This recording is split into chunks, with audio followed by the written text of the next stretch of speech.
Mike Dell's World number 394 for November 7th, 2023. And I hit it again. What a dummy. I think it's time for Mike Dell's World.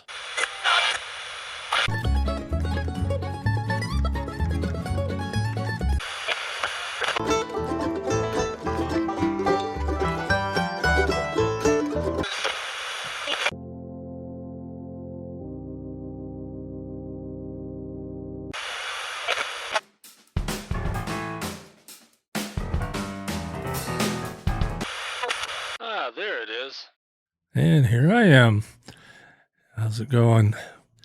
Let's see. Well, today being the 7th of November, for a lot of the northern parts of the world, it is getting close to winter time. And wintertime, I like to think of wintertime as a time that all the events slow down, other than the holiday stuff, but it's not as busy as summer. Summer always seems that there's always something every week, every weekend, every day after work, blah, blah, blah, blah, blah. Well, now it gets dark at 5:30 here in northern Michigan anyway.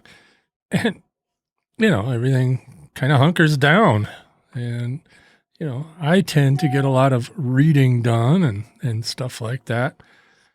Stuff that normally I wouldn't get to do. But on the other hand, I got to deal with snow. Not that it's terrible. And, back a few years ago, many years ago, snow used to be a lot more than up here. And now it's, getting warmer and less snowy. Last year, I only had to blow the driveway out maybe 3 times. And I don't ever remember the snow sticking around completely. Like it used to be like mid-November, it would snow and that's the one that's going to stick. And we wouldn't see the lawn until sometime in March.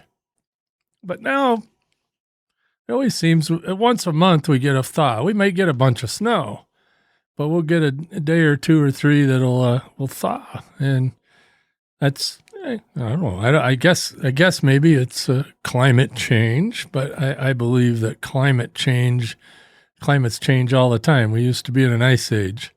So obviously since the ice age, it's warmed up a bit.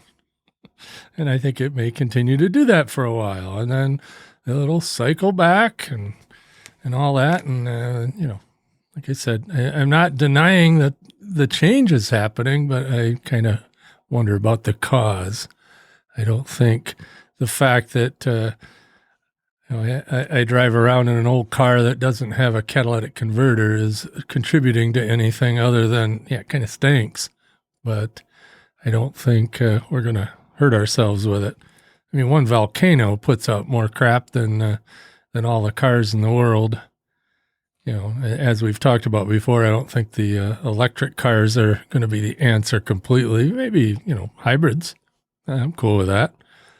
But, as far as fully electric vehicles, and, until there's a charger or multiple chargers in quantities similar to gas stations, I don't think it's going to work.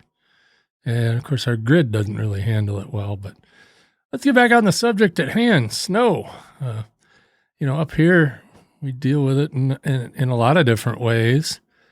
Our county road commission has these great big dump trucks with big plows on them, and they fill them full of sand and salt, and they spread sand and salt all over the roads, and that makes the cars rust, and that kind of sucks, but at least you don't slide off into the ditch. All the big stores with the big parking lots, they have their snow crew, and usually they got a couple of big tractors or loaders with snow buckets. If you've never seen a snow bucket, it looks like a flat horseshoe, about 4 feet high and, 2 or 3 times the length of a normal loader bucket. And then it still has kind of the same loader bucket towards the back of it, but that way they can push a whole bunch of snow and then kind of lift it up in big piles. In the Walmart area, in Traverse City here, there's a whole section of the parking lot by, the end of winter, there's just a giant mountain of snow. And that's always the last snow to melt. And of course, there's a lot of pickup trucks and whatnot running around with plows on the front. And they do people's driveways and smaller parking lots and businesses and whatnot. And the city, in the main part of downtown Traverse City, they plow it all into a big furrow in the middle of the road, and then they have a giant snowblower that blows it into semi-trailers, open top dump trailers, and then they take it out to a lot that they have just outside of town, and they got a giant mountain of snow over there. So that's kind of cool. As far as, people at home, there's the snow blowers, there's shovels, of course, and some people have tractors with plows or snow blowers on them, or sometimes both, or loaders. I've got a tractor with a plow blade, and I got a couple of walk-behind snow blowers, and I even have a blower for the tractor, but the walk-behind ones are easier to deal with, so I never use it. But, we deal with it. We deal with it. My dad always jokes. He says, yeah, I'm getting tired of winter. I'm just going to drive south with a snowblower in my back of my truck. And then the first place I stop where I ask somebody what that is, and they say, oh, never saw one before. That's where I want to be. I still don't mind the winter. Of course, my wife is retired, and I'm still working but commuting 30 feet out my back door. So it's not a hardship even if it does snow a foot. Okay, I just have to kick my boots a little bit at the door when I come in the office, and it's nice and toasty warm in here. It's nice and toasty warm in the house. If I've got to go somewhere, I can go out, start the truck, and come back in the house and wait for it to warm up. So I'm never in that big a hurry to go anywhere. I don't have to commute to a job that involves a vehicle, so I don't have to scrape windows or anything like that unless I've got time. And this year with my shoulder surgery, I'm not going to be able to operate a snowblower probably all winter.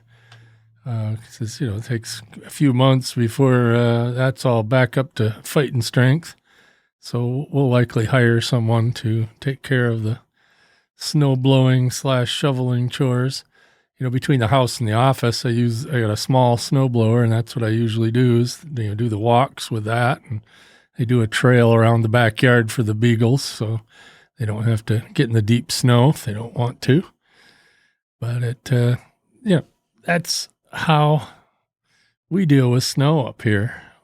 Just like people that live in Phoenix or some other hot desert area, Vegas, whatever, deal with the heat in the summer. I don't care who you are. 120 degrees is hot. 105 degrees is hot, even if it's a dry heat. Because, as you know, a snowblower, a blowtorch, and a campfire are both dry heat. So at some point, it just gets too damn hot. So they deal with it with air conditioning. Well, we do it the other way around. We deal with the heat.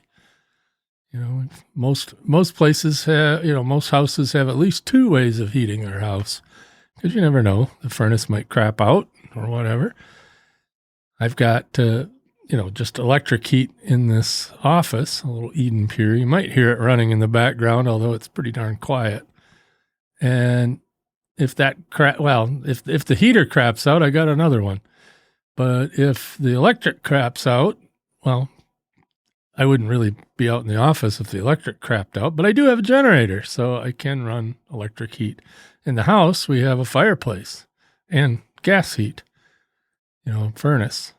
So if the power goes out or the gas furnace goes bad, we can minimally heat with the fireplace, and we always keep enough wood on hand to last a few days anyway. I think we got like half a cord or something, because we've really never experienced too many power outages here. That's because there's not a lot of electric cars up here. If there was more electric cars, we'd have power outages. You think? But, so it's not like the end of the world to deal with snow. We just happen to be in a really snowy part of the country. It's not the worst snowy part of the country. The Buffalo, New York tends to really get hammered, and There's places in Minnesota that get hammered pretty bad, and of course Alaska and out in the mountains in the west. But a lot of people don't live up there, or if they do live up there, they're prepared for it. The UP of Michigan gets a lot of snow. Northern lower gets a lot of snow. And, we're just used to it. We get the thing called lake effect snow, where the cold air blows over the warm water of Lake Michigan, or relatively warm water of Lake Michigan, and it dumps all the snow on us. We're a little close to the lake here, so it blows over us mostly, but a little bit inland, it gets real deep at times. It could be a sunny day, and we'll get 6 inches of snow. So that's just the way it is. And most people adapt well to wherever they're living. I lived in Iceland for a year, and up there they didn't get a lot of snow. They get some. They didn't get a lot of snow, but they get a lot of wind. And you just get used to it. A 40-mile-an-hour wind, you just dress for it, and you're prepared for it. And it just wasn't that bad.